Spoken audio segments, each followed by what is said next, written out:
Hello, everyone. Ian McMillan here from Fan Side of the and Bet Side of it. Joining me today, an extremely special guest, seven-time Pro Bowler, College Football Hall of Fame, 49ers Hall of Fame, and an NFL Hall of Fame finalist for the class of 2023. It is none other than Patrick Willis. Thank you so much for joining me today. He's partnered up with Huddle Up, Let's Talk Obesity, a campaign by the NFL Alumni Association that educates fans and former players about the impact of obesity on our health and wellness. Patrick, we are going to get into that a little bit. A couple questions I will have for you about that, but I do need to start off with a hard-hitting question right away. If Brock Purdy does not get hurt in the opening drive in the NFC Championship, would we be talking about your San Francisco 49ers in the Super Bowl right now? You know what? I really feel like the game would have been a lot closer than it actually turned out to be. We really would have got to see a little bit more of what Philly needed to bring to the table. Unfortunately, then they were able to, kind of get out of this one pretty light. Yeah, I do have a question for you because you have experience playing at Philadelphia. I was actually at the game. I'm not an Eagles fan. I went to the game. I live in New York, so it was a bit of a short drive for me. But I'm curious, does the crowd live up to the hype? Is it actually hard to play in Philadelphia? Do you find that was one of the harder stadiums to play in your NFL career? I remember playing there. I think maybe twice in my time there, and I've never really been a person to really get affected by the crowd as much. I mean, especially because on defense, and a lot of things we do is signals and things like that. But with that being said, I just remember it being really cold up there, and there's only been a few stadiums like Seattle. That stadium, like that's a little absurd. Where I'm like, man, I don't know how people can make this much noise, but anytime you go on the road, it's always challenging. It's always challenging for the team that's on the road, and so going into a game when we go on the road, we always say you got to pack your defense and offense.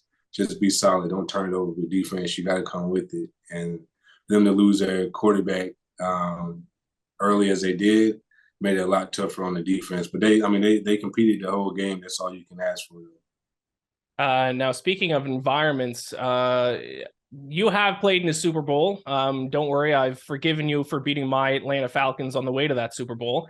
Talk about the pressure. Is there? You said the crowds didn't really affect you too much throughout your career. What about when you played in the Super Bowl, though? And for these guys who are about to play in the first one, is there some extra pressure? Do you feel that, or is it kind of as soon as the ball is kicked off, that kind of all goes out the window and you're just ready to play? No, I mean, no. Let me rephrase it. And I know I said it. I never really get too bothered by the crowd. I just mean it. At the end of the day, I just realized the most important thing is you gotta perform, and you can't go up. You can't go in and be like, you can't go in after a game and be like, the crowd was just.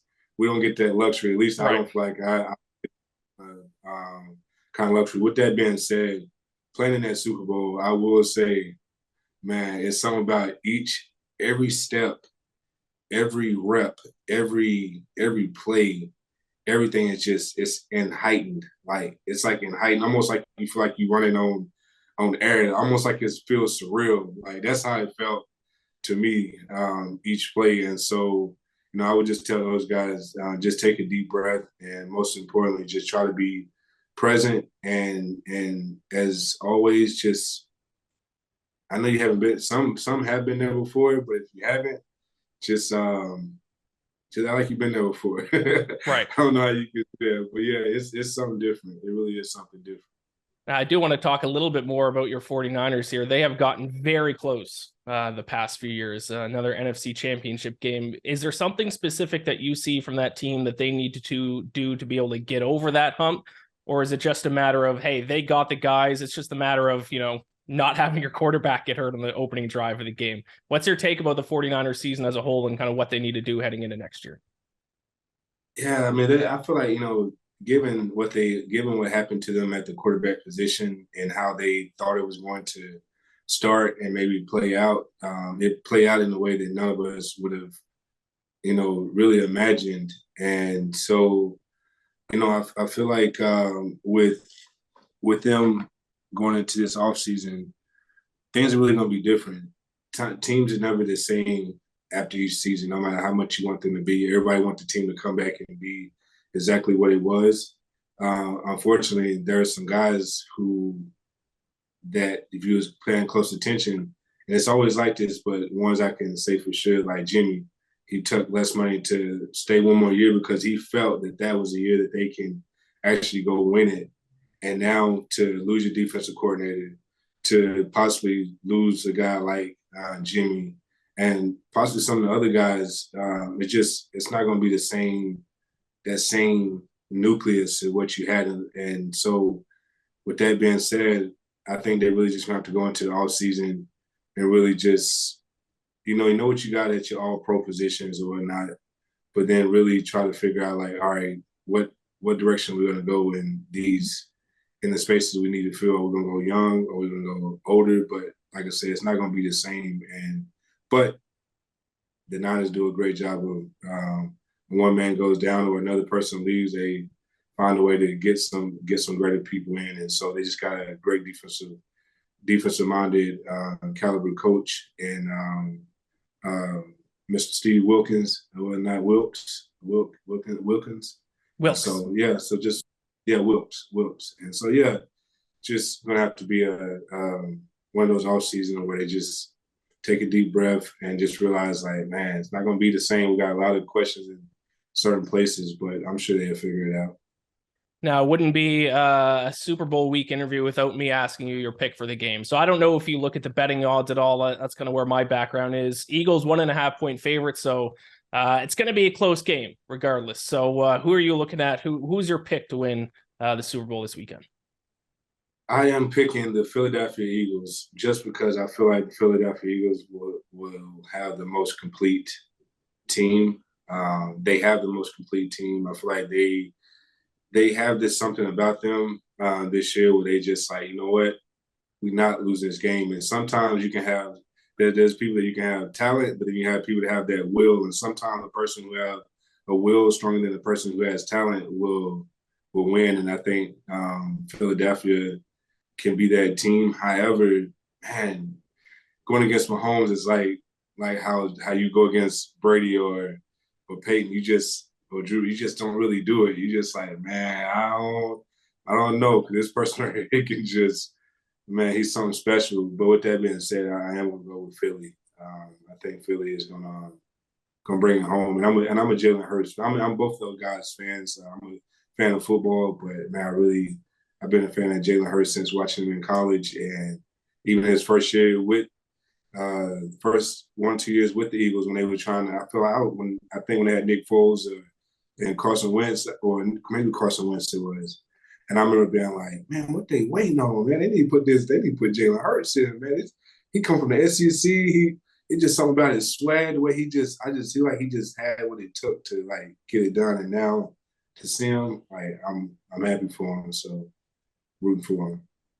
Yeah, so your pick is the Eagles. I do got to ask you, how much of that is because of one of the Eagles' best players? You already mentioned Jalen Hurts, but what about your fellow Ole Miss Rebel, AJ Brown? Is there a little bit of Ole Miss bias going into that Eagles pick?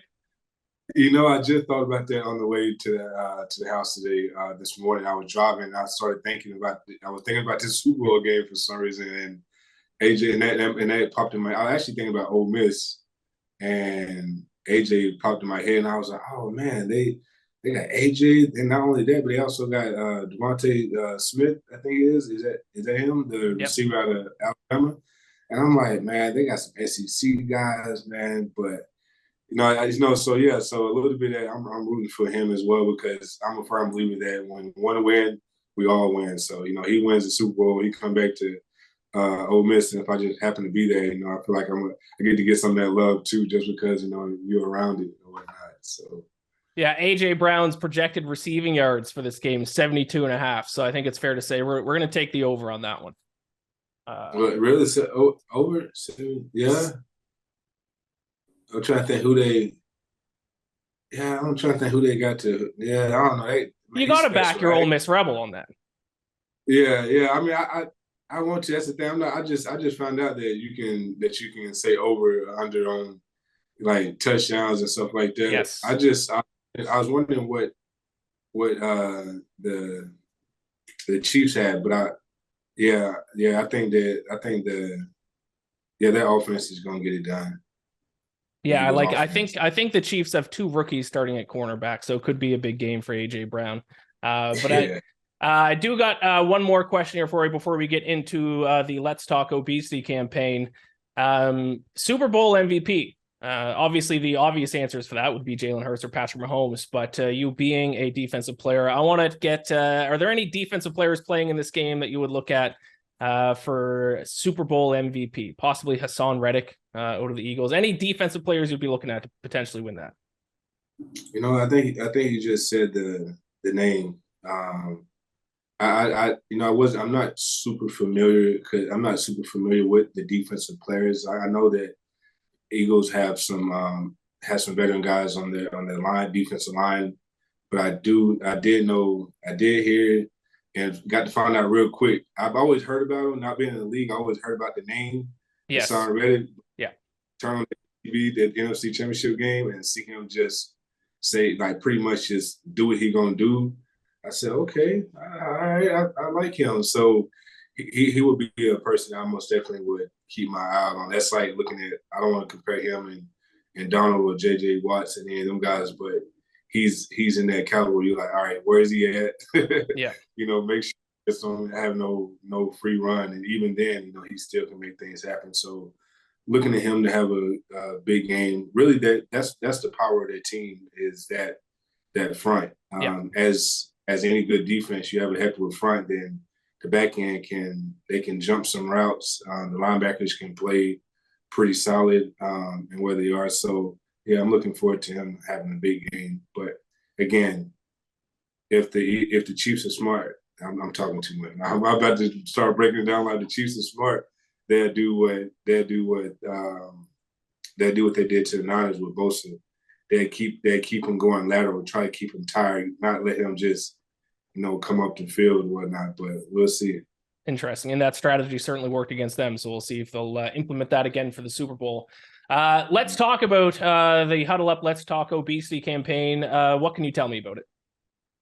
Yeah, the Huddle Up Obesity campaign it's a campaign that the NFL Alumni Association is behind, and it's just really about sharing. It's about sharing a healthier lifestyle and helping guys former players and others who are interested in what's all out there. That obesity is it's a medical disease and not a character flaw, and so it's something that we can do something about. And this campaign is to help bring awareness to that. I'm curious, in your post-NFL career, do you do similar kinds of workouts as you did in the NFL to stay in shape, or are there other hobbies you picked up to stay in shape after your NFL career?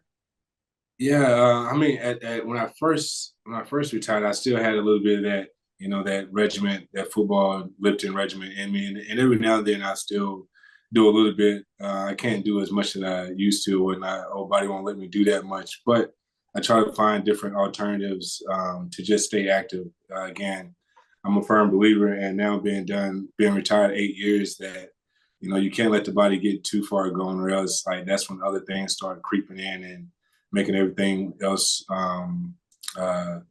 turn bad. So that's another reason why I'm enjoying this campaign. Absolutely. And if people want to find out more about that, I believe they can head over to NFLalumni.org and read about it. Yes, sir. It's huddleupobesity.org is another one as well. So huddleupobesity.org if you want to find out some more information about it. Perfect. Thank you so much for joining me, Patrick. I appreciate it. Take care, and best of luck. We're recording this, I believe, tomorrow. The NFL Hall of Fame, the class gets announced, so best of luck to you with that. I appreciate it. Hey, and what about you? Who are you going with? I mean, it sounds like you're going with the Eagles, but who are you going with? I'm going with the Eagles as well, so we're on the same side for that one. I'm being a Falcons fan. I'll cheer for all bird teams. So with the Eagles being a fellow bird team, I'll go with the Eagles. I think their defense can get it done, though. Hassan Reddick, as we talked about earlier, I think he's going to be a difference maker in this game. Most definitely. No, I appreciate y'all for having me. Thank you so much. Take care.